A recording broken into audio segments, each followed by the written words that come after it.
జీడిపల్లి ఎత్తిపోతల పనుల జాప్యంపై ముఖ్యమంత్రి చంద్రబాబు ఆగ్రహం వ్యక్తం చేశారు. అనంతపురం జిల్లాలో పర్యటిస్తున్న ఆయన హంద్రినీవా పనులను విహంగ వీక్షణం ద్వారా పరిశీలించారు. జీడిపల్లి వద్దకు చేరుకుని జలాశయాన్ని పరిశీలించారు. అనంతరం జలవనరుల శాఖ అధికారులతో సమీక్షించారు. హంద్రినీవా పనులు త్వరితగతిన పూర్తి చేయాలని ఆదేశించారు. రాయలసీమ వరప్రదాయిని అయిన పట్టిసీమ ఎత్తిపోతల మొదటి దశను ఆగస్టు 15లోగా పూర్తి చేస్తామని తెలిపారు.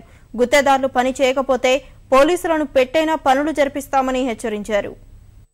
జిల్లాలో రైతాంగం కష్టాల నుంచి బయటపడే రోజులు వస్తాయి. ఇంతవరకు జిల్లాలో రైతాంగం ఆలోచించింది ఈ కష్టాలు ఉన్నాయి కాబట్టి పండ్ల తోటలు పెట్టుకుంటే తప్ప భవిష్యత్తు లేని పండ్ల తోటలు వెళ్ళారు.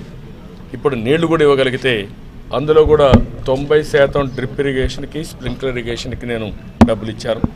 ఎడారిగా మారిపోయే జిల్లాని ఒక బ్రహ్మాండమైన జిల్లాగా బ్రహ్మాండంగా ఆంధ్రప్రదేశ్ దేశంలోనే ధనిక జిల్లాల్లో రిచెస్ట్ డిస్ట్రిక్ట్లో ఇది ఒక డిస్ట్రిక్ట్గా తయారు చేసే అవకాశం ఉంది. ఆ ప్రణాళిక తయారు చేసుకోమంది. ఇప్పటికి 7-8 టైమ్స్ తిరిగాను, మీటింగ్లు పెట్టాను, పాలసీ ఇచ్చాను. ఎవరన్నా చేయకపోతే మాత్రం వేటు తప్ప. రాష్ట్రంలో అన్ని నదుల్ని అనుసంధానం చేస్తున్నాం, అనుసంధానం చేసి నీళ్లు తీసుకొస్తున్నాం. ఎక్కడెక్కడ రిజర్వాయర్లు ఉంటే రిజర్వాయర్లో ఫుల్గా నీళ్లు పెడతాం. లేనిపోని ఇది తీసుకొచ్చి నికర జలాల లేకుంటే ఇంకోట ఇవన్నీ డిబేట్ పెడితే నష్టపోయేది మనమే నష్టపోతాం. ఆ నష్టపోవడానికి వీలు లేదు. కరువు ప్రాంతం రాష్ట్రాన్ని కరువు రహిత రాష్ట్రంగా తయారు చేయడం కోసం ఏమేం చేయాలో అన్ని చేస్తాం.